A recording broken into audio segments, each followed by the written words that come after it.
tentarei ser bem sucinto, né? Vamos lá. Eu vou ler somente o primeiro versículo aqui, né? Se me amardes, guardareis os meus mandamentos, e eu rogarei ao Pai, e Ele vos dará outro Consolador, para que fique convosco para sempre. Podeis assentar em nome de Jesus.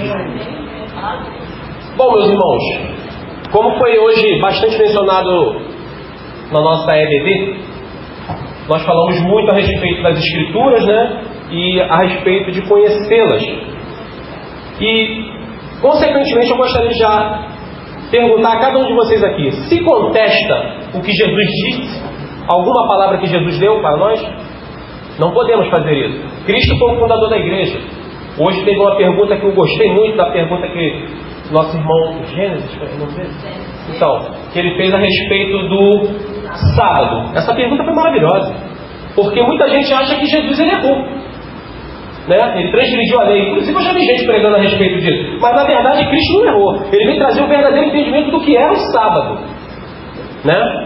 E em Mateus 22, 29 ele começa dizendo: errais não conhecendo as Escrituras. O próprio Cristo disse isso: errais não conhecendo as Escrituras, nem o poder de Deus. Consequentemente nós já estamos errados simplesmente por não conhecer as Escrituras.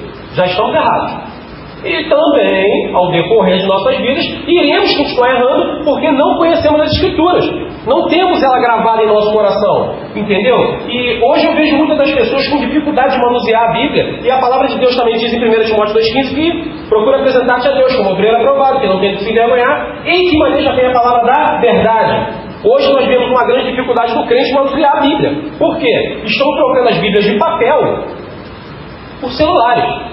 Mas se o celular no meio da rua você tiver que pregar para uma pessoa e esse mesmo celular cair, quebrar, acontecer alguma coisa com ele, como é que você vai abrir a boca para falar? Se você não sabe manusear aqui. Tendo em vista também que ela não era nem para estar aqui, ela tinha que estar em nossos corações. E o texto hoje aqui que a gente vai ler, que eu vou decorrer aqui, ele vai pegar muita gente aqui. Pegou em mim e vai doer. Mas aleluia, não fiquem com vergonha, porque por um momento eu já me peguei nessa condição e eu louvo a Deus que eu tive a condição de enxergar isso em mim.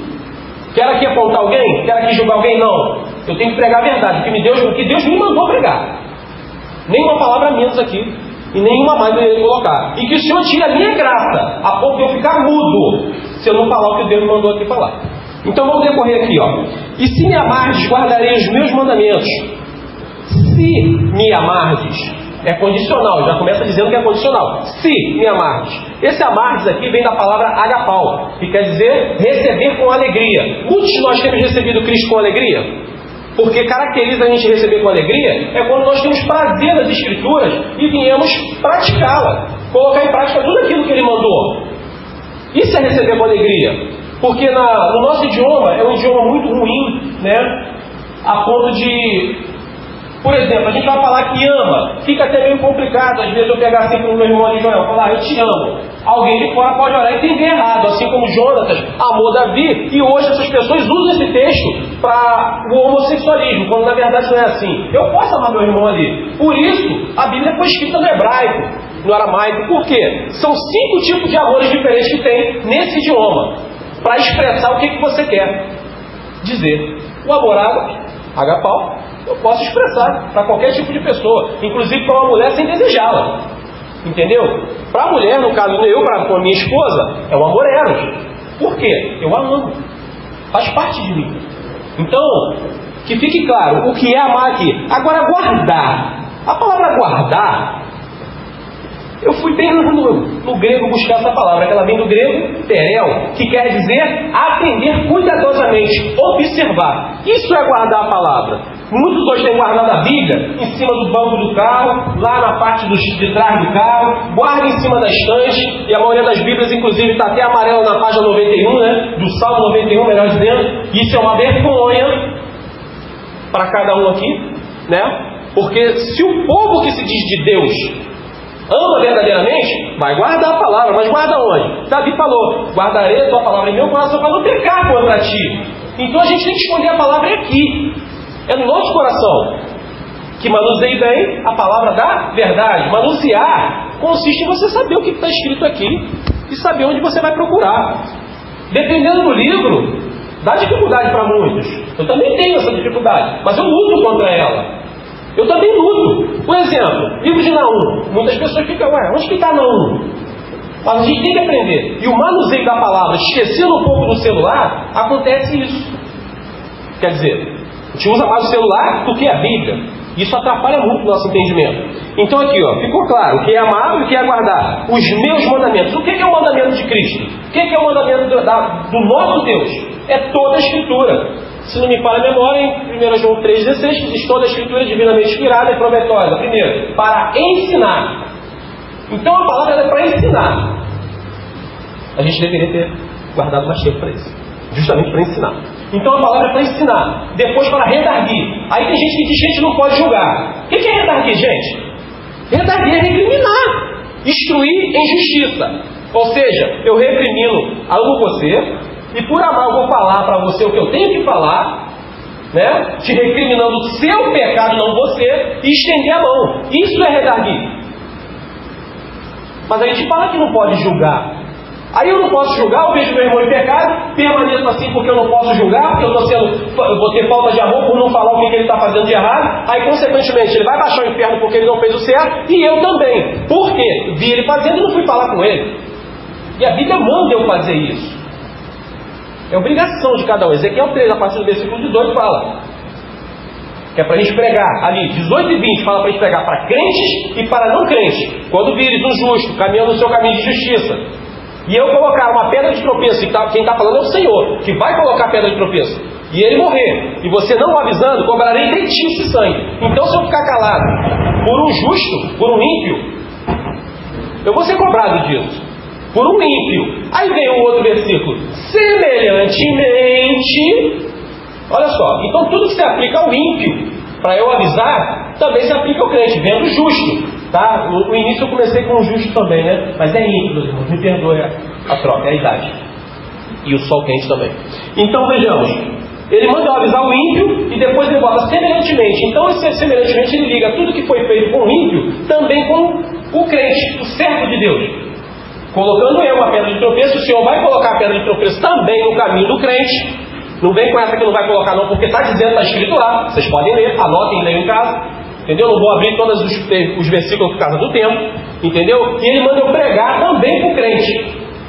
O justo, né? Lembrando que ninguém aqui é justo. Ninguém aqui é justo.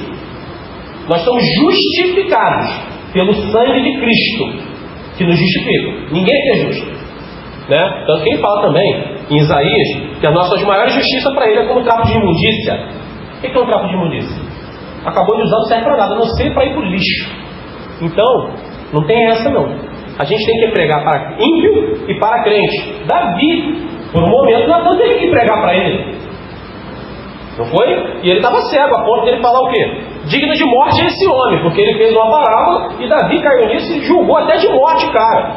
Só que Natan falou para ele, esse cara é você, Davi. É você. Automaticamente, porque a escama do olho caiu, ele percebeu que ele tinha que se converter. E se converteu. Tanto que esse pecado ele não cometeu de novo. Isso caracteriza arrependimento. É quando eu largo verdadeiramente o pecado e não volto mais a fazer. Agora, se eu paro de fazer porque estou com remorso e daqui a pouco eu volto a fazer novamente, isso não dá direito a perdão não. Porque o nome disso é remorso. Remorso foi o mesmo sentimento a qual Judas se enforcou. Voltando para o texto. E tudo quanto pedires em meu nome, eu farei, para que o Pai seja glorificado no Filho. Tudo quanto pedires em meu nome. Aí, então, se eu pedir um carro novo, ele vai dar? Não. Vai te dar uma casa própria? Não. Mas ele pode te dar? Pode. Tem poder para isso? Tem. Mas o propósito de Cristo é a tua vida salva, partindo dessa terra. Então o propósito do Senhor para cada um de nós aqui é salvação. Tanto que o símbolo do Evangelho é uma cruz, né? Não aquela cruz que a gente conhece. Se a gente estudar a história a gente vê, né? Mas se o símbolo do Evangelho fosse algo para crescer, o símbolo deveria ser um avião ou uma escada. Mas não é nenhum avião nem uma escada. Então o Evangelho não é para trazer riqueza terrena para ninguém. Tanto que o próprio Cristo também falou para não ajuntar tesouros aqui na terra, ajuntar tesouro no céu, onde nem a traça nem a ferrugem corrói. Então isso ficou claro para a gente? Dando seguimento. E tudo que pedires em meu nome, eu o farei. Por que tem gente que está pedindo tantas coisas para Cristo e Cristo não está fazendo? Será que ele está mentindo? Ou será que você está em desacordo com o que ele mandou pedir? Porque verdadeiramente quando eu amo o meu próximo e eu estou elencado com o evangelho na minha vida, o que eu vou fazer? Eu tenho que aprender a orar pelo casamento do meu irmão que tem 28 anos, eu tenho que continuar orando pelo casamento dele para que dure mais de 28 anos. Essa é a vontade de Cristo para cada um de nós aqui. Eu tenho que olhar para cada um e entender que cada um está passando aqui, se possível, para eu orar por cada um. Eu oro por você, você ora por mim, assim a gente vai seguindo. Salvação individual. Mas eu preciso de cada um de vocês aqui de pé, para eu continuar na minha salvação. Porque por um momento eu posso estar caído, e eu não sei de quem eu vou precisar aqui. Não sei. Então eu preciso de cada um de nós aqui que tem que estar de pé, na palavra, alicerçado. Porque eu posso estar caído no caminho. E os militares, eles são assim. Pode estar sangrando ali do jeito que for. O tiro está vindo de lá para cá. Ele vai parar o que ele está fazendo, ele vai largar a arma dele, vai jogar na bandoleira para trás e vai carregar o soldado que está ferido. Por que a gente deixa os nossos soldados para trás? Nós precisamos entender isso. Então, salvação individual. Mas eu preciso de cada um de vocês aqui. E preciso de pé, com a palavra. Porque por um momento eu também posso estar cego igual Davi ficou. Aconteceu com Davi. Por que aconteceu com ele? Para mostrar para a gente que poderia acontecer com qualquer um de nós aqui. A gente pode estar cego pelo pecado. E o pecado cega. Porque o pecado é algo maravilhoso. Muito bom para a tua carne. Porém, para o teu espírito é morte. Tanto que a Bíblia fala, o salário do pecado é a morte. Vai praticar? De repente você não morre momentaneamente. Como tem um outro pastor que ele costuma falar, né? Que o pecado é como se fosse a loja do pecado. Ela tem ar-condicionado, a loja te dá um cafezinho quando você entra, uma água gelada, te oferece tudo, Satanás dá tudo. O que você quer? Eu quero isso. Vai, leva. Quanto é? Não, pode levar. Aí você tem que pegar outro pecado com ele. Leva, pode levar. Ele vai te oferecendo, vai te oferecendo, te oferecendo. Quando a tua conta já estiver alta, sem o Espírito Santo de Deus, o que ele vai fazer? Aí ele vem cobrar. E quando ele vem cobrar, tu vai ter que pagar. Porque o salário do pecado é a morte. Tu não pegou lá com o mercador? O mercador do pecado é Satanás. E se você pegou algo da bancada dele lá que ele está vendendo, tu vai ter que dar conta, vai ter que pagar. Porém, salvo, se você se arrepender, Cristo vai te perdoar. Lógico, com arrependimento, não remorso. E fique claro, se arrependendo, Cristo perdoa. Claro. Porém, a consequência do pecado, ela vai ficar com você. Porque o pecado de Davi lá com Batseba, lá justamente que Natan denunciou a ele, o que ocorreu?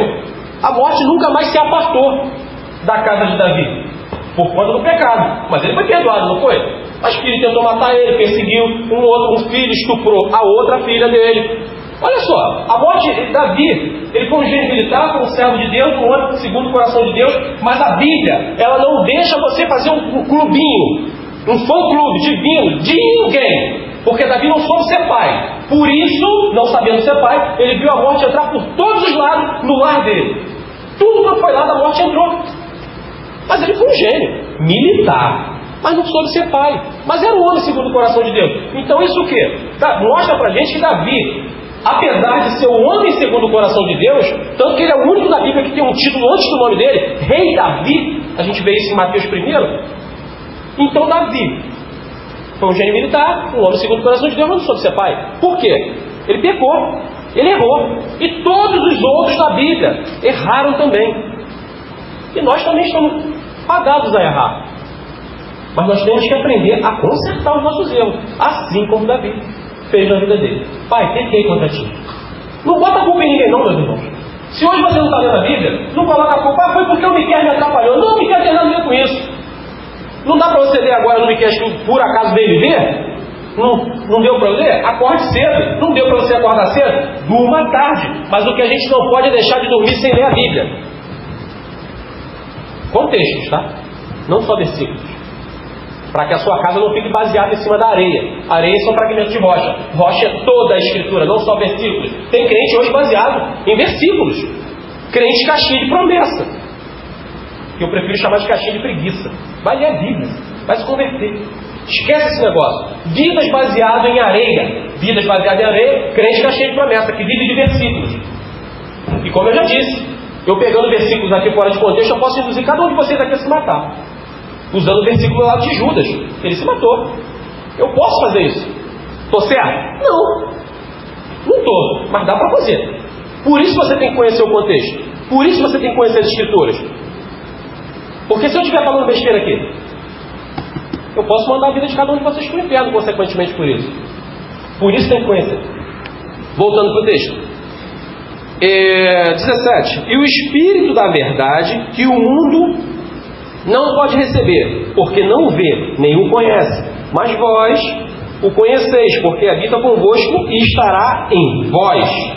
Presta atenção no que ele está dizendo, ó. O Espírito da verdade. Qual é o Espírito da verdade? O mesmo Espírito que inspirou 40 homens diferentes, em diversos tempos diferentes, para inspirados por esse mesmo Espírito, a escrever o que a gente está lendo aqui, estudando nesse momento. Esse é o Espírito da verdade, que o mundo não pode receber. Por que o mundo não pode receber? Porque está em pecado. E o Espírito Santo de Deus, ele não habita em pecado. E a gente precisa entender que não conhecer as Escrituras, não deixando de ler, já é pecado em nossas vidas.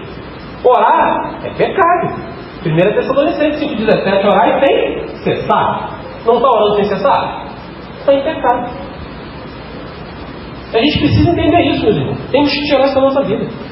Então o mundo não recebe porque não pode receber. Por quê? Porque está em pecado, né? Estamos sujos. E ninguém aqui em sã consciência ficaria num lugar, num pequeno espaço que somos nós, se esse mesmo habitat tivesse um monte de coisas imundas.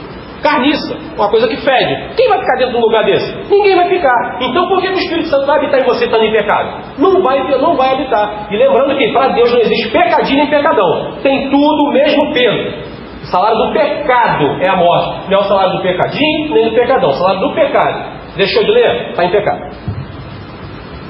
Mas vós o conheceis, porque habita convosco e estará em vós. Agora a gente vai ver, ó. Não vos deixeis órfãos, voltarei para vós. Ainda um pouco, e o mundo não me verá mais, mas vós me vereis, porque eu vivo, e vós vivereis. Por que eu vivo? Viverá em nós. 20. Naquele dia conhecereis que eu estou em meu Pai, e vós em mim, e eu em vós. Naquele dia, olha só, após a morte dele que ele está fazendo menção.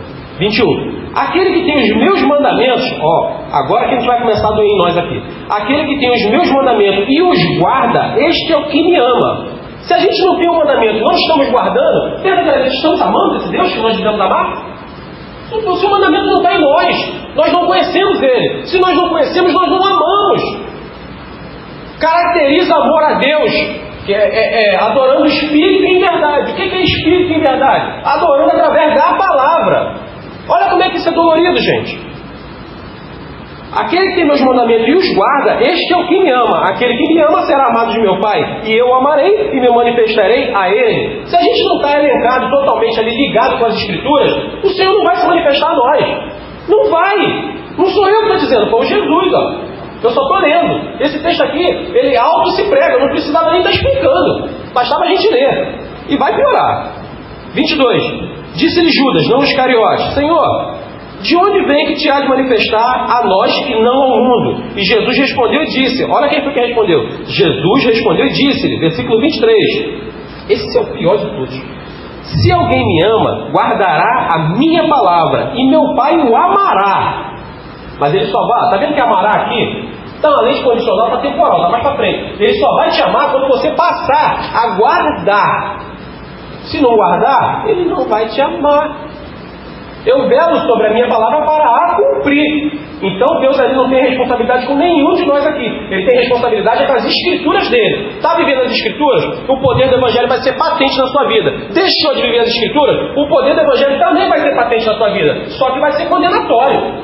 Deuteronômio 30:11 fala sobre isso. Eis que eu estou no céu e terra como testemunha contra ti, contra vós, né? E te proponho vida e morte, bênção e maldição. Escolhe, pois, a vida, para que vivas tu e a tua descendência. Então, a gente precisa de quê? Escolher a vida. Quem é a vida? Eu sou o caminho, a verdade e é a vida. Então, a vida que ele estava mencionando em Deuteronômio lá 30:11, 30:19, ele estava apresentando o quê? Escolhe Cristo. É isso que ele estava mandando. Para o Pai te amar. E ele está dizendo aqui, ó, não fui eu que estou dizendo, é o próprio Cristo. Ó. E meu Pai o amará, e viremos para ele. Viremos para ele. O que é viremos para ele? Se você não guardar, Cristo não vai vir para você. Isso está falando em quê? Arrebatamento? Será? Ele não vai vir te buscar. Por quê? Você não está guardando a palavra. Você não está sendo santo. Você não está praticando. Ele não vai vir. E o texto continua. E faremos nele morada. E faremos nele morada. Mas só vai fazer morada quando? Depois de você guardar. E guardar consiste, no terel, atender cuidadosamente. E aí, irmãos? Como é que a gente fica diante de um texto dessa natureza? Faremos nele morada. Mas está todo mundo falando que está cheio do Espírito Santo de Deus. Porém, não conhece as Escrituras, não tem vida de oração, está iracundo, está xingando os outros, está falando palavrão, tem palavra torta na boca. Como é que a gente fica isso? Xinga a esposa xinga o marido. Não ama a esposa como a Bíblia mandou. Peraí, se o Espírito Santo, onde ele está, ele vai te fazer conhecer primeiro a Bíblia, para você colocar em prática, para dar testemunho dele. Não está tendo isso? Não tem Espírito Santo. Não está cheio dele. É a Bíblia que está falando. Faremos nele morada. Mas a gente vai fazer morada quando? Quando a gente guardar. E guardar não é em cima da estante, não é debaixo do braço, não é dentro da gaveta. É guardar praticando, atendendo cuidadosamente. 24. Quem não me ama, agora olha como é que isso aqui é pior ainda. Quem não me ama, não guarda as minhas palavras. Ora, a palavra que ouviste não é minha, mas do Pai que me enviou. Tenho-vos dito isso, estando convosco. Mas aquele Consolador, quem é o Consolador? Alguém que Consolador. E Cristo falou que ele só poderia mandar quando ele saísse da terra, quando ele fosse assunto aos céus. E o Consolador, eu fui buscar também essa palavra, que vem do grego Paracletos, que quer dizer convocado a estar ao lado de alguém, a ajudar alguém. Esse é o Espírito Santo, ele veio para nos ajudar. Ajudar o quê? Conhecer as Escrituras e colocando ela em prática. É isso que ele está falando. Agora, uma segunda interpretação para essa mesma palavra, porque o grego, uma palavra, ela tem várias raízes. Muito bem explicado, Joel. Te amo por isso, meu irmão. Vamos lá. Santo Espírito, destinado a tomar lugar de Cristo com os apóstolos. Espera aí. Tomar o lugar de Cristo. Por quê? Cristo foi assunto, ele veio para ficar com os apóstolos e conduzi-los a um conhecimento mais profundo da verdade e dar-lhes forças divinas necessárias para capacitá-los a sofrer as tentações e perseguições como representante do reino divino. É isso que quer dizer Paracletos. É isso que quer dizer Consolador. Ué, nós não estamos sofrendo as perseguições. Qualquer coisa se fala para o crente, ele já se chateia, quer se desviar. Qualquer coisa o crente está ficando iracundo. Qualquer coisa o crente quer sair da igreja. Tudo é motivo. Mas como? Se o Espírito Santo habita em você, qual é o primeiro sinal dele? O primeiro fruto? Gozo. Como que eu estou iracundo? O gozo, filho, alegria. Gozo. Paz. Está sem paz com alguém perto de você? O Espírito Santo não está aí. E saiba que o Espírito Santo não é derramado por porções. Como eu vi um pastor ensinando para a sua fiel lá, que o Espírito Santo é como se fosse uma mexerica, derramado como gomos. Pelo amor de Deus, eu não aguentei escutar isso. O Espírito Santo de Deus é igual mexerica. Cada dia você recebe um gominho. É um Espírito e vários frutos. Então, se um Espírito entrou, vários frutos você vai ter. Como é que eu vou dividir o Espírito Santo de Deus? Vou tirar um pouquinho? Não, eu só tenho 10% do Espírito Santo, 20%. Não, eu tenho gozo e tenho paz, mas eu não tenho longanimidade, porque se mexer comigo, eu desço do braço. Vai se converter. É o que você precisa. Espero que isso não seja em nosso meio, né? Vamos lá. Mas aquele Consolador, o Espírito Santo, que o Pai enviará em meu nome, vos ensinará todas as coisas. Olha só, gente. O Pai enviará em meu nome e vos ensinará todas as coisas. 1 João 2,27 diz assim: a unção que do céu recebeste, ela permanece em vós, e não tendes necessidade que ninguém vos ensine. E aí? É disso que ele está falando. O Espírito Santo é que vai ensinar. É o Espírito Santo que vai te dar prazer na palavra. É o Espírito Santo que vai trazer o entendimento das Escrituras, porque é somente a regra que nós precisamos para interpretar a Bíblia. Se converter, recebendo o Espírito abundantemente, consequentemente disso vai vir o quê? O entendimento das Escrituras. É disso que ele está falando aqui. Ele vai nos ensinar todas as coisas, ó. E vos fará lembrar de tudo aquilo quanto vos tenho dito. Aí a gente não lê a Bíblia, não estuda a Bíblia. Como que a gente vai lembrar do que Cristo disse se você não leu? Como que você vai pregar alguém, trazer o entendimento de algo, se você mesmo não sabe onde está? Vai usar o Google? O profeta Google? É isso que nós vamos fazer? É complicado, meus irmãos. Está vendo como é que a palavra denuncia? Eu falei que é doer. 27. Deixe-vos a minha paz vos dou. Não vou lá dou, como o mundo dá. Não se turbe o vosso coração, nem se atemorize. O que mais o crente tem hoje é medo. Ouviste o que eu vos disse: vou e venho para vós. Se me amasses, certamente exultarias por isso. Ou seja, a gente fala da volta de Cristo, o crente era para dar um pulo de alegria, dar um brado de vitória, mas é isso que o crente faz. O crente tem medo quando fala da volta de Cristo. Por exemplo, eu não posso, Jesus pode voltar de novo, porque ainda nem casei, eu não comprei meu carro novo, eu não me formei na faculdade. Então, porque você não se formou, seus planos terrenos e carnais vão atrapalhar a volta de Cristo. Como é que eu fico diante disso, meus irmãos? O crente tinha que estar feliz quando falasse da volta de Cristo, mas o crente tem medo. Mas por que ele tem medo? Porque ele sabe que isso é uma verdade na vida e tem dúvida para onde vai. E se você tem dúvida de onde vai, você não quer fechar os olhos. Como por um momento eu falei com uma cidadã lá em Nilópolis a respeito do meteoro que estava para cair sobre a Terra. Eu falei que ele cai direto em mim, direto no meu peito aqui, e acabe logo comigo de uma vez só. Que isso, irmão? Pelo amor de Deus. Eu falei, gente, olha só, crente, com medo de morrer, com medo do meteoro. Gente, para eu receber, qual o maior dom que Deus prometeu? Salvação. Para você receber isso, você recebe vida. Porque, ao engano que muitos pregam aí, tá? Uma vez salvo, salvo para sempre. Isso não funciona. Não funciona. Porque se eu sair daqui, me aborrecer e ali tirar a vida de alguém, consequentemente, mais à frente, alguém tirar a minha, não deu tempo de eu me arrepender, eu vou baixar o inferno. Então eu não estou salvo. Salvação é como se fosse aquela plantinha que você tem que regar todo santo dia. Como é que a gente rega essa planta? Bíblia e oração. Se apartando de tudo aquilo que não glorifica o nome do Senhor. Isso que é a salvação. Vamos lá. Me perdi. 29. Eu vos disse agora, antes que aconteça, para que quando acontecer vos acrediteis. Então, Cristo, a Bíblia, né? É um prenúncio de tudo aquilo que iria acontecer. Então tudo, eu digo tudo, em relação ao mundo inteiro, em relação à vida de todos, Cristo profetizou para propósito de quê? Você enxergar.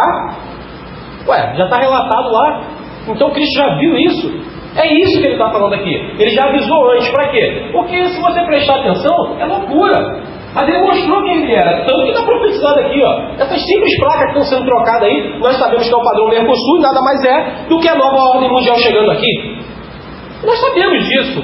Tudo que está acontecendo. Meu irmão, nada do que está acontecendo nos nossos dias hoje está passando despercebido pela Bíblia, porque está tudo previsto. Vamos entrar no capítulo 15. Eu sou a videira verdadeira e meu pai é o lavrador. Ele é a videira e o pai é o lavrador. Ao versículo 2. Toda vara que em mim não dá fruto. O que é o fruto, irmão? Função ide. Porque se você é uma árvore, você tem que dar o fruto. E se o Senhor estiver com uma árvore e o fruto que você tem que dar são almas convertidas ao Senhor que você deve entregar na mão dele. Esse é o fruto. Vou fazer uma pergunta para cada um de nós aqui. Não precisa nem responder. Quantas aulas você conduziu a Cristo esse ano? E na sua vida de crente? Tem dado bom testemunho? Tem apresentado seu fruto? Juntar tesouro no céu consiste em você trazer vidas convertidas. Ao invés de você arrumar a briga, você apazigua a briga. Me deu susto. Mas vamos lá. Toda vara que em mim não dá fruto, atira e limpa, e toda aquela que dá fruto, para que dê mais fruto, ele vai limpar. É o que ele está dizendo aqui, né? Então, toda vara que em mim não dá fruto, atira. Será atirado a vara que não está dando fruto. Geralmente a árvore, quando dá fruto, você vai lá e poda. Quando você arranca aquele galinho que não serve mais, você faz o que com ele? Guarda? Bota lá dentro do armário? Ou taca fora para tocar fogo? É o que acontece, e é o que ele está prometendo fazer aqui. Com quem não dá fruto, para quem não tem a função ir, para quem não vai atrás de almas de onde tem que ir.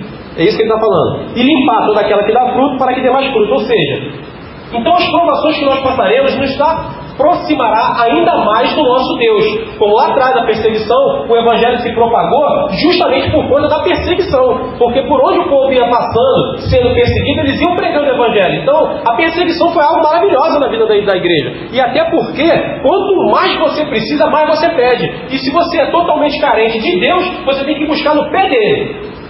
Mas se você tem uma vida afastada de tudo, provavelmente você não vai nem orar. Por quê? Tem dinheiro, tem tudo, não precisa de ninguém. Mas olha o que o texto diz. 3. Vós já estáis limpo pela palavra que vos tenho falado. Vós já estáis limpo pela palavra que vos tenho falado. Isso representa o quê? O que vai limpar a gente é a palavra. Porque cada coisa que você vai lendo vai denunciar algo errado em você. E automaticamente você colocando para fora, isso caracteriza a limpeza. Caracterizou a limpeza? Então onde o Espírito Santo vai vir habitar. E a limpeza só ocorre através da palavra. Então, o nosso momento primordial aqui dentro deveria ser a palavra. Não os louvores, não a adoração. Porque o que ensina, o que limpa é a palavra, não o louvor. A gente precisa entender isso. A prioridade sempre é a palavra. Porque a palavra é a voz de Deus falando conosco, em nossos corações. 4. Está em mim e eu em vós. Como a vara de si mesmo não pode dar fruto. Se a vara de si mesmo não pode dar fruto, está caracterizando o que aqui? Se eu não tenho escritura para poder pregar para aquele que não sabe, o fruto não vai dar. E é o que ele deixou bem claro aqui, não pode dar fruto. Por que não vai poder dar fruto? Se eu não tenho Jesus, e Jesus, nós sabemos que nesse mesmo livro aqui de João 5,39, diz que é a palavra que testifica do próprio Jesus. Se a palavra testifica dele, então eu não posso usar outra coisa para trazer Jesus para a minha vida e para a vida de alguém. E até porque quando você prega, a pessoa vai procurar o Cristo em você. Mas você fala de Cristo, mas olha o teu testemunho.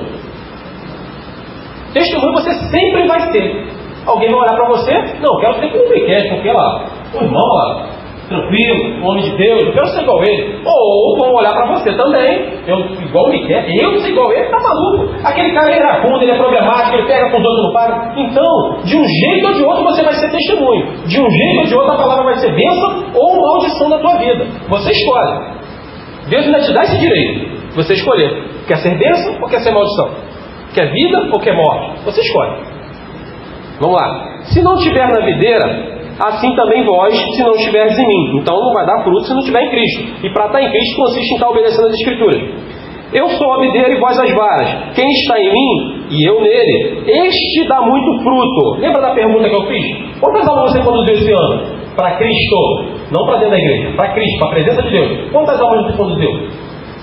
Não está dando fruto? Não está em Cristo. Não ajudou ninguém a se converter? Não conduziu ninguém a Cristo? Qual o problema aqui? Porque sem mim nada podeis fazer. Ou seja, se Cristo não está na tua vida, ninguém vai se converter. Porque através do Espírito Santo, quem é que convence da justiça, do juízo, do pecado? É o Espírito Santo de Deus. Que se não estiver na tua vida, não vai ajudar a convencer ninguém. Minha obrigação é pregar.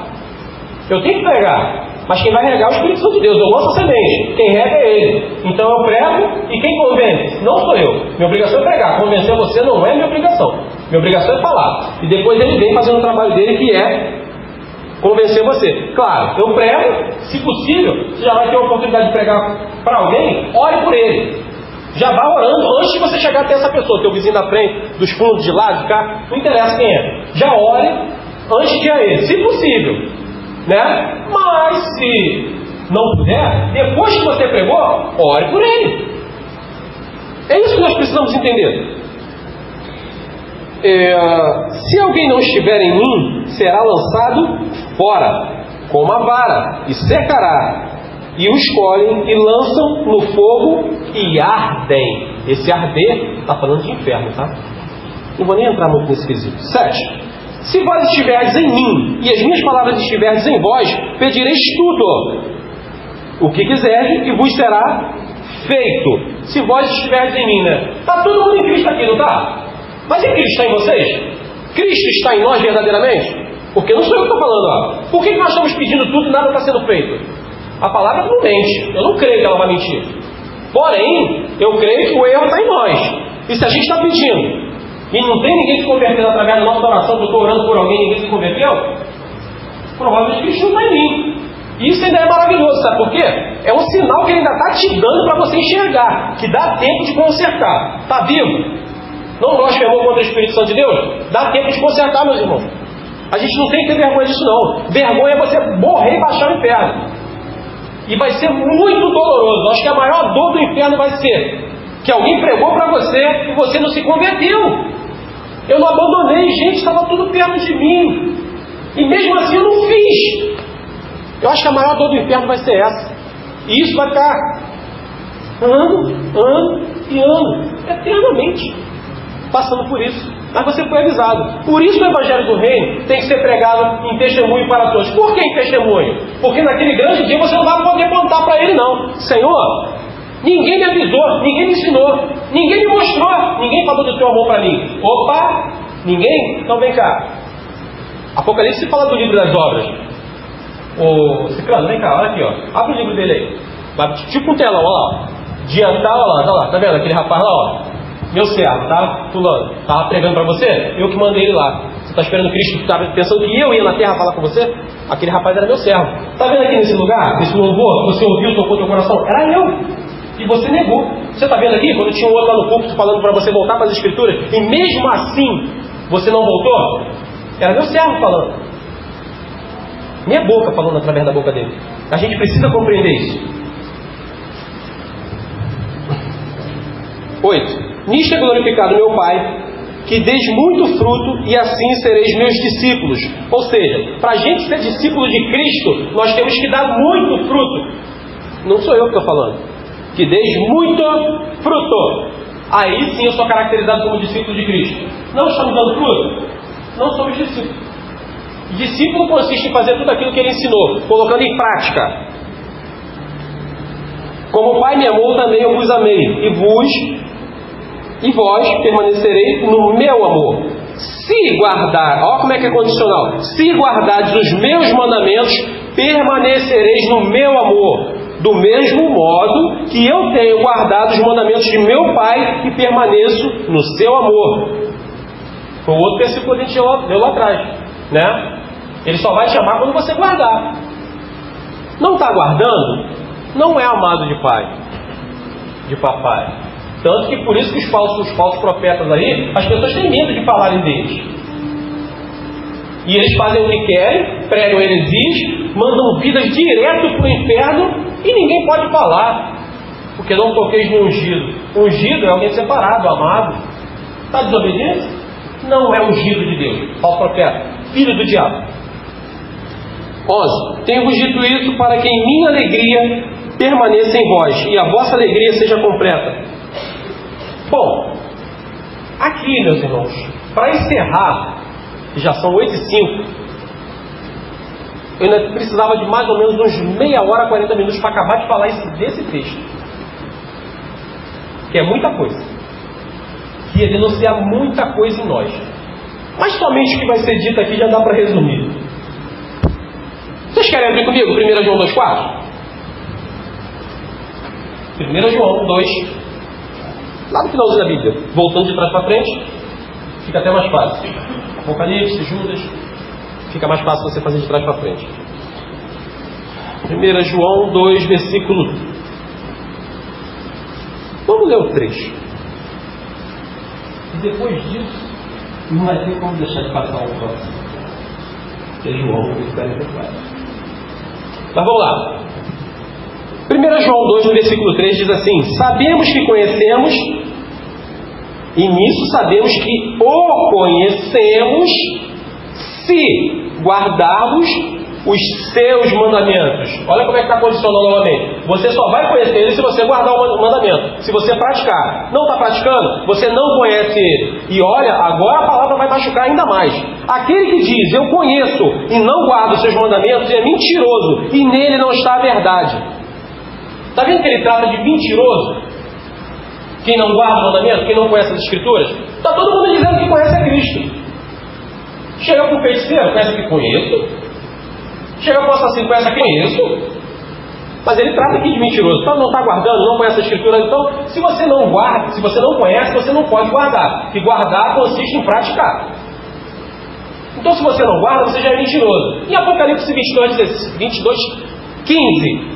ficarão de fora idólatras, afeminados, não vão? E no finalzinho do versículo ele fala o quê? Também os mentirosos. Mentirosos esses, que não é o que está lá no mundo não, é quem está aqui dentro mesmo, que ele está falando aqui, ó. Aquele que diz que eu conheço, não guarda os seus mandamentos, é mentiroso. Quem é que guarda mandamento? Quem guarda mandamento é o servo. E se o servo não está guardando, ele é mentiroso. E se ele é mentiroso, agora a gente vai descobrir quem é que é o pai de quem ele está mentindo. João 8,44. Me perdoe, irmãos, que não tem como deixar de falar. Eu preciso ler esse texto na íntegra. Não foi eu. João 8, no versículo... Gente, aqui tanto papel. 8,44, que diz assim: vós tendes por pai ao diabo, e quereis satisfazer o desejo de vosso pai. Quem falou isso aqui? O próprio Jesus. E ele estava falando aqui de alguém que estava querendo satisfazer o desejo de vosso pai, né? Vosso pai, eu excluo, porque claro, não era o pai de Cristo, e por isso ele falou vosso, pai de vocês aí, ó. Aí vem o restante, ó. Ele foi homicida desde o princípio e não se firmou na verdade. Então hoje, nós, se não conhecemos as Escrituras, não estamos praticando, nós não estamos firmados na verdade. Porque conhecer a Bíblia não funciona não. Porque Satanás conhece, nem por isso ele vai ser salvo. Conhece e conhece muito mais do que podemos juntar todos os conhecimentos de todos aqui dentro presentes, ainda assim não vai dar o conhecimento de Satanás. Mas ele não está firmado na verdade. Então, firmamento na verdade consiste em você estar pregando. Ou seja, pregando não, também pregando, né? Consiste em você estar praticando. Aí sim você está firmado, porque ele não firmou na verdade. Aí continuando, ó. Porque não há verdade nele. Quando se profere mentira, fala do que lhe é próprio, porque é mentiroso e pai da mentira. Se ele é o pai da mentira, e se nós, a própria Bíblia, como disse em João, 1 João 2,4, aponta como mentiroso aquele que não conhece e não pratica, de quem somos filhos, irmãos? Que a gente não venhamos a ficar enganados. Eu vou encerrar aqui, nessa parte. Porque a Bíblia trata de mentiroso simplesmente por você não conhecer, simplesmente por não praticar. E se você é mentiroso, é filho de Satanás.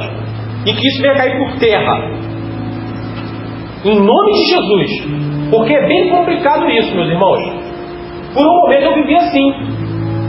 E da onde eu vim, se eu tivesse morrido lá, eu teria baixado o inferno. Porque a mentira era pregada de púlpito. As pessoas contavam não testemunhos, contavam testemunhos. Como eu disse, um testemunho maravilhoso que você falou, 28 anos de casado. Mas eu vi as pessoas em cima de um altar contando: ah, minha filha está grávida, você é vovô. É maravilhoso ser vovô, não é? Inclusive eu também você. Minha netinha não está para chegar. Entendeu? Maravilhoso. Quem não queria ter um neto? É lindo. Porém, na condição que ele estava, ele deveria ter vergonha de abrir, porque era um pastor, estava com o microfone na mão, em cima de um altar, falando que ele ia ser vovô. A filha dele tinha 15 anos de idade, não era casada, e o cara foi dentro da casa dele e aprontou isso dentro do lar dele, debaixo do teto dele, debaixo dos olhos dele, debaixo do nariz dele. Que pastor é esse? E a Bíblia fala: se você não governa a sua casa, você não pode ser pastor. Mas ele contou isso de púlpito. Eu fiquei apavorado, eu falei: gente, eu não aguento ouvir isso. Filho do cão, dando testemunho. A outra, que tinha uma filha homossexual dentro do lar, também. Ela falou: Leandro, me ajuda, eu quero largar isso. Muito minha amiga. E eu amava, eu amo ainda, né? Ela não faleceu. Embora seja homossexual, amo ela, não a prática dela. Mas a mãe permitia dentro do lar dela, permitiu o homossexualismo debaixo do teto dela também. Permissiva, pais permissivos. E por um momento, a menina veio e comentou isso no portão da casa dela. Falou: Leandro, me ajuda, eu quero largar isso, eu não quero mais saber de Sueli, que era o nome da menina. Eu não quero mais saber disso, não quero. Mas minha mãe, que era a pastora da igreja a qual eu frequentei, sabe o que ela fez? Foi lá, comprou um buquê de flor, mandou entregar na mão da outra da menina, que é homossexual, tá? Mandou entregar o buquê em nome da filha, incentivando a filha a permanecer no homossexualismo. Gente, onde nós vamos parar com isso? Por não conhecer as Escrituras. Mas é pastora. E por um momento, eu não fiz isso não, você fez sim. Ela falou, não falou, Fernando? Na nossa cara e na cara da mãe dela. Arrasou, a cara dela caiu no chão. Eu tive que ajudar a cantar os cacos da cara dela que caiu. Entendeu? Minha mãe comprou e mandou entregar. Eu não quero, mas ela está fazendo isso. Mas sabe por que isso, Leandro? Porque essa menina, ela tem bastante dinheiro, ela herdou uma grana boa dos pais, e ela visando esse dinheiro da menina, porque sustentava o lar dela, não confiando em Deus, deixou a filha permanecer no homossexualismo por causa disso. Permissividade. E a Bíblia manda a gente ser o quê? Imparcial. Eu não posso julgar a causa de ninguém. Minha esposa, eu amo. Mas se errou, vai se consertar com Deus. Eu não vou dar pagou ela não. Está errada com qualquer um de aqui, ó. Se errar, vai se consertar, vai pedir perdão, vai ajeitar isso daí. Tem que ser assim. Mas hoje não, porque é minha esposa, aí arrumou um problema com ela, aí eu vou ficar Mesmo ela estando errada, vou ficar do lado dela? Não posso. E se eu fizer isso, serei eu rejeitado por Deus. E ela, essa mesma mulher, eu vendo tudo isso, incentivando o homossexualismo, a filha ficou irritada a ponto de quebrar a porta, jogou a porta no chão, arrancou caixonete com tudo, quebrou a porta toda, e ela vai contar isso, e depois de contar tudo isso, aí vem, eita, terra de lá baixo, começa a entregar um monte de visão e revelação. Qual era a fonte que estava vindo isso? É do inferno, gente. Do inferno. Então a gente precisa estar atento, porque a Bíblia, o Senhor mandou a gente prestar atenção por causa de falso profeta, e tem muitos no nosso meio. Saíram de nós, mas não eram de nós, porque se fossem de nós, ficariam conosco. Esse mesmo texto está em 1 João 2, versículo 18 à frente. Como é que a gente fica diante disso? Simplesmente por não conhecer a Escritura. Nós vemos isso. Por um momento também, num dia de sexta-feira, ela deu uma surra na mulher do outro pastor. Botei Jesus ali no cantinho, deu uma surra. Foi ou não foi? Ela confessou com a boca dela. Deu uma surra. E foi, ela ainda falou assim, ó, foi a surra. Logo depois, não se converteu, não vi ela pedindo desculpa, claro que não deu tempo, porque ela tinha acabado de dar a sua, mas pegou o microfone e começou a louvar, e detalhe, louvando em mistério. Irmãos, eu quero deixar claro aqui, tá? Creio nos dons, o Senhor pode me dar aqui, como eu já disse, o pensamento de cada um de vocês aqui, mas qual a finalidade disso? Não tem proveito nenhum ele me dizer o que cada um de vocês está pensando, mas ele pode me dizer aqui, ele pode. E o Senhor ele se faz entender. Então, qual o objetivo de eu estar pregando e ensinando a palavra aqui para vocês e falando... Cada 10 palavras que eu falo, 7 é mistério e 3 não. Alguém entendeu? Se ninguém entendeu, não é Deus falando. A gente precisa entender. Creio nos dons, creio no dom do Espírito, e por um momento eu deixei de acreditar. De tanta essa farra que eu vi acontecer, eu deixei de acreditar. E do lado estava acontecendo lá uma irmã falando em mistério, o pastor traduzindo o que a irmã estava dizendo, e eu dentro do meu coração não pensei, meus irmãos. Não, eu não falei, aliás, com a minha boca. Eu pensei. Senhor, isso é de ti? Se é de ti, me dá um sinal. Ó, mas irmã, você não tem noção do que eu passei quando eu falei isso. Senhor, se é de ti, me dá um sinal. A irmã estava qualquer coisa na minha frente, assim. A voz dela já começou a ficar mais rústica. Aí eu não estava entendendo, que estava em mistério. Aí quando o pastor começou a traduzir, duvidas tu, homem, que sou eu que estou falando aqui? Quer que eu arrebente a vida do teu coração? Aí onde tu estás? Quando eu escutei isso, a minha perna tremia assim, de uma tal forma, gente. Eu pensei que fosse morrer. Meu coração, ele palpitava. Eu via, eu sentia. A ponto de querer estourar. Quem foi que fez eu sentir isso? Eu não abri a boca para falar. Quem é que tem o poder de sondar corações? Então, meu irmão, eu creio nos dons de línguas, creio sim. Porém, essa safadeza que acontece aí não procede do nosso Deus. Tá? Porque ele fala que falham 2 ou 3 no máximo. A ver, a interpretação cai essa igreja. A gente entra dentro das igrejas, tem 100 pessoas falando em mistério. E ninguém traduz. O Espírito Santo de Deus só é derramado ao que é útil. Está vendo? Tudo isso é escritura.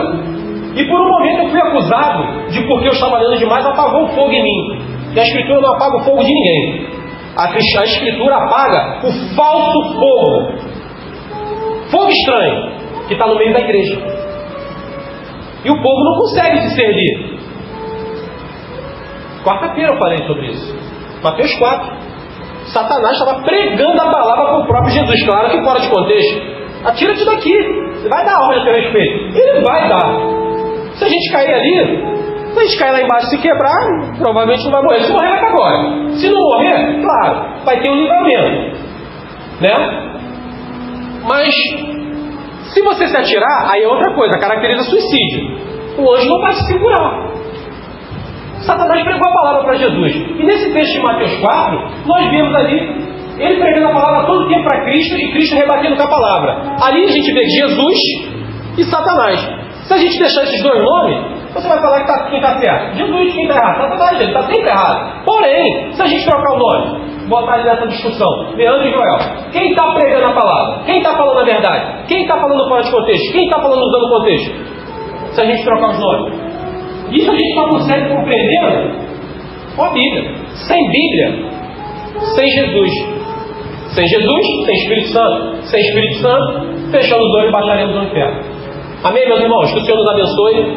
Excedi bastante, peço perdão, meus irmãos, aí, pelo tempo.